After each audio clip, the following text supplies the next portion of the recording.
You made the reference and the comparison with Ronald Reagan, and I was no fan of Ronald Reagan, but he had an optimistic view about uniting the country. Trump, very clearly, is about dividing the country. He's not. He said today he wanted to be a unifier and a peacekeeper. The golden era for America has started. That is a unifying message. But look, a lot of people say, well, the Americans don't do pomp and ceremony as well as we do. I'm looking at this and I've looked at it all today. What a lovely hat she's wearing. I mean, come on. That is straight out of the royal family's playbook, that hat. Very demure, covering her eyes. The First Lady looks absolutely fantastic. The Americans have done themselves proud today. But actually, when they really did themselves proud is when they came out in numbers decisively. In fact, one of the most decisive American elections we've seen for decades, voted in President Trump and rejected an ultra-woke, bizarre ideology that they never vote for, that was being pushed by Biden and his administration. I will also end the government policy of trying to socially engineer race and gender into every aspect of public and private life.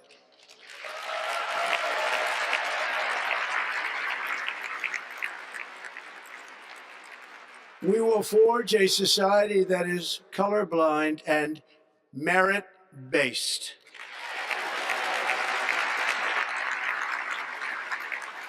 As of today, it will henceforth be the official policy of the United States government that there are only two genders, male and female. Hi guys, welcome back to the channel.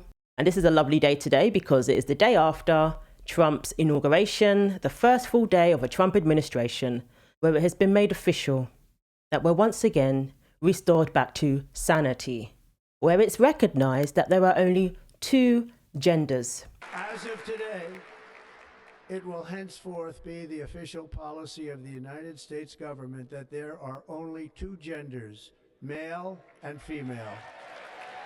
The fact that this shit even had to be said aloud and brought up at a presidential inauguration just goes to show why we needed this man back in office so bad. Welcome home, Trump. Get shit done. To think that that's even necessary in 2025 is absolutely absurd. And there's going to be countries who look at this and laugh at the fact that it's even necessary. And there's going to be countries who look at this and think, wow, some hope. Because other countries, such as the UK, are still in that horrible place with their current prime minister, with the current party that is in leadership. Canada, a lot of progress has happened there, but there's still a long way to go. And Australia, where the courts have said, in no uncertain terms, that sex is changeable. We wouldn't have men taking women to court, forcing that woman to pay out over $1 million in legal fees just for her to have a woman-only app, just for her to be allowed to create a woman-only space. We wouldn't have men wanting to compete in women's sports, calling that fair. We wouldn't have men in boxing rings punching women in the face if it was acknowledged that there were only two genders, male and female. None of that would have happened if we acknowledged the truth and didn't stray so far away from reality. But thankfully, order can be restored now because it has been officially declared via executive order that there are only two genders. So we shouldn't see people using the law, weaponizing the courts, forcing women to accept men into their spaces, forcing women into unsafe environments where the doors have been open for any man to walk in what should be a women-only space, and vice versa. Men deserve their own spaces too, and that should all be based on simple biology, male and female. That's it. Countries that people may even call third world countries and say that they're not progressive enough and they don't respect women's rights in such countries. Yet those very countries know what a woman is. Thankfully, we're back to knowing what a woman is as well. So can I just say how things are already looking up when it comes to the White House website? What a contrast. We've seen threats on the White House website. We've seen this Trans Day of Visibility on the White House website on Easter Sunday. Some people said that, that wasn't their intention. Easter Sunday changes. Okay. But still. But now We see on the White House website an acknowledgement of fact, defending women from gender ideology, extremism, and restoring biological truth to the federal government. What a lovely sight to see when you go onto the White House website. Something that I have not done for years, especially after they issued statements wishing death on people who don't comply, claiming that people were going to experience a winter of severe illness and death. This is what the previous administration thought of us. So maybe the White House YouTube page can put their comments back on. So President Trump has signed a sweeping executive order just yesterday during his first hours in office, recognizing only two sexes, male and female, and directing federal agencies to cease promotion of the concept of gender transition. The order, which Trump signed from the Oval Office, is part of a broader campaign promise to rid the nation of what he has called transgender insanity and reverse diversity and inclusion initiatives instituted by the Biden administration. First one that we're told President-elect Trump is going to sign today is going to make it federal law that there are two sexes, male and female, and will seek to end federal funding or recognition of gender identities. The second one targeted DEI initiatives.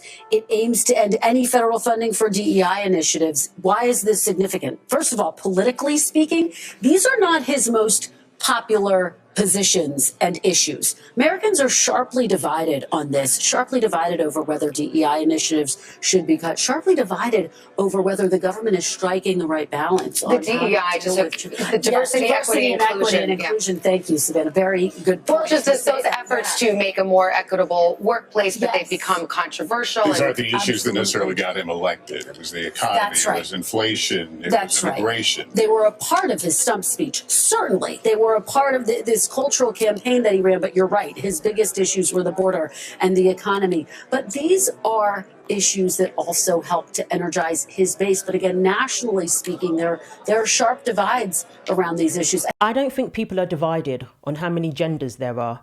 I would think most people believe there are two genders. You go and ask any normal person on the street, not some propagandist on NBC or MSNBC or CNN, they will tell you in no uncertain terms that there are two genders. It's not a hard question. And I don't think people are divided on this. The majority of people in this country don't believe that men should be competing in women's sports. So the executive order, as you saw there, it pledges to defend women from gender ideology. Because as we know, it has infringed upon the rights of women, sex-based rights that everybody has. So don't let them tell you that, oh, this is going to take away rights. If you are either male or female, you have rights that are based on your sex. You're not entitled to trample upon the rights of women, the rights of children, just so we can appease your identity, just so we can appease your feelings. Enough of this. So chromosomes are characteristics of your sex, but the binary nature of sex, the reason you and I are all here, is deeper than that. It is the large reproductive cell, the small reproductive cell, working together in a binary function in order to perpetuate the species. So it defines male and female, not by physical or chromosomal differences, but by reproductive function, which an administration official said was done intentionally. The federal agencies should use the term sex instead of gender and remove statements, policies, and communications that promote gender ideology, according to the order. Agencies should give effect to the order's definitions when applying their statutes, regulations, and guidance. So the NCAA, they're going to have to rethink their policy based on the changes in legislation that are coming about as a result of this executive order. Now, apparently, they're a non-profit, so they don't receive direct federal funding, but they do receive federal funding indirectly. So first, when member schools give it controlling authority over their federally funded athletic programs, and secondly, when it exercises effective control over a block grant given by the United States Department of Health and Human Services. So in 2021, the State Department made it possible for people to choose which gender was listed on their passport. And in 2022, they allowed people to use an X, a non-conforming X marker. That's all going to change now under this executive order. So there's going to be people who are going to be pretty upset about that. People who call themselves non-binary, who would probably use the X marker. So if anybody wants to look at them, just do a web search of White House and executive actions, and you can read that they're not very long, pretty much very simple to understand. The impact, though, is not so simple. He just signed some of those executive orders. At the most basic level, there is one that he talked about that would mean individuals must declare male or female. And that really, from a federal standpoint, only really impacts the U.S. passport, because you've been able to put X for another gender identity. That presumably would go away. State documents, however, in Colorado would not change. IDs and driver's licenses can currently say male, female, or X. Birth certificates can be changed to say male, female, intersex, or X. Those are documents that are state regulated and would not change because they're run by Colorado. So it's really from the federal standpoint, that declaration, I think, rescinds an executive order from former President Joe Biden. Basically says, we're just going to call people male, female, at least on federal documents. I know this is just one step toward one of the promises he made on the campaign trail about, one of them was getting men out of women's sports. So this kind of puts a spotlight on universities, I think, that may get federal funding. And this is where universities and athletic funding, that there's a muddy mix there. But if any university gets federal funding for athletics, then it becomes a question, will you allow someone who identifies as transgender on a sport, and could you put something at risk? All of this, again, day one, hard to understand the impact right away until we see how this legislation gets put in action. Yeah, even an application to a university now, or to a dorm room. Sure, yeah. There's a lot. And it could be decisions made based on that university, or it's just like, whoa, if that's what the president's going to say, we're just going to allow male, female, and that's all we dictate. But again, in Colorado, there's been state law from 2019 that insulates Colorado, that allows some more protections for people who identify as transgender. Professor at the University of Michigan about how this stance may be applied and potential impacts on members of the LGBTQIA community. I think that the main places that this is going to have effects are things like prisons and shelters, things like that are gender segregated, sex. And that could have some very bad implications for, especially, I think, transgender women. I do think, though, that civil rights groups like the ACLU will contest these orders in court. So there may be limits, there may be delays on these sorts of executive orders being enforced. In 2023, Vice President Vance, who was senator at the time, actually sought to prevent government documents from including more than 2 gender markers. He introduced a Senate bill that pushed for that to be made into law. This is also a victory for women's spaces.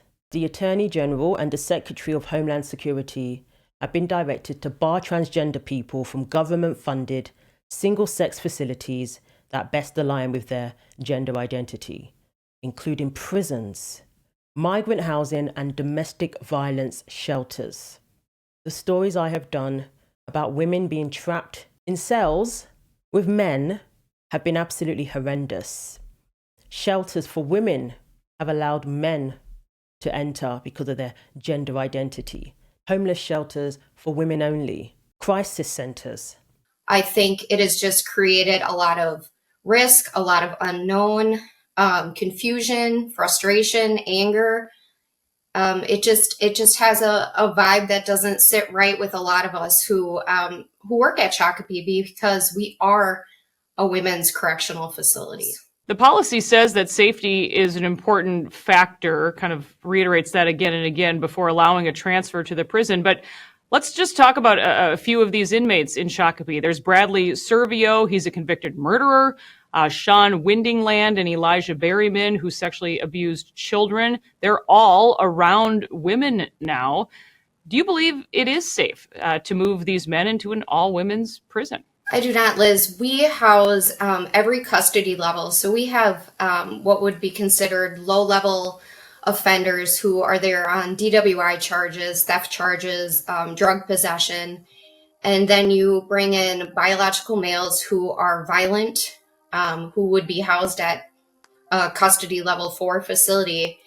And I just believe we're re-victimizing some of these women, re-traumatizing them. You know, they are incarcerated. However, they all have a past, and a lot of their past includes physical, sexual, and emotional abuse. And so I think allowing men to live amongst these women is traumatizing, and it's also unsafe for staff. I don't believe we've been properly trained. And the administration who allowed this claimed to be the administration for women, claimed to care about women's rights. It was ultimate gaslighting, it really was. The order directs the Bureau of Prisons to halt the use of federal dollars for gender-affirming care, something several incarcerated trans people have successfully challenged in court. So this is absolutely huge. Oh, and we don't have to worry about going onto the White House website and it being declared a Trans Day of Visibility on Easter Sunday anymore as well, because they said they're not going to do that. So that's good. Monday's order also blocks requirements at government facilities and workplaces that transgender people be referred to using pronouns that match their gender identity. Thank goodness. Which Trump and administration officials have argued violates the First Amendment's freedom of speech and religion. Absolutely. So thankfully, we're going to see an end to this policing of our language. Now, obviously, YouTube is a private platform, so I still try to stick within their guidelines. I just try to avoid using pronouns. But obviously, when it comes to federal government and legislation, we're going to see that our First Amendment rights are not infringed upon. And hopefully, these private companies will follow suit and know that it's in the best interest of their platform to respect our First Amendment rights. First, it started off with X. Facebook is pledging to do that. I don't know. We shall see. But, you know, I'm not a huge fan of Zuckerberg, but at least he's acknowledged what he did was wrong. So wonderful news. I'm looking forward to seeing this in action, to seeing this play out in our everyday lives, knowing that our freedom of speech will not be infringed upon anymore, knowing that you can object to a man coming into your space without being taken to court, without being accused of harassment.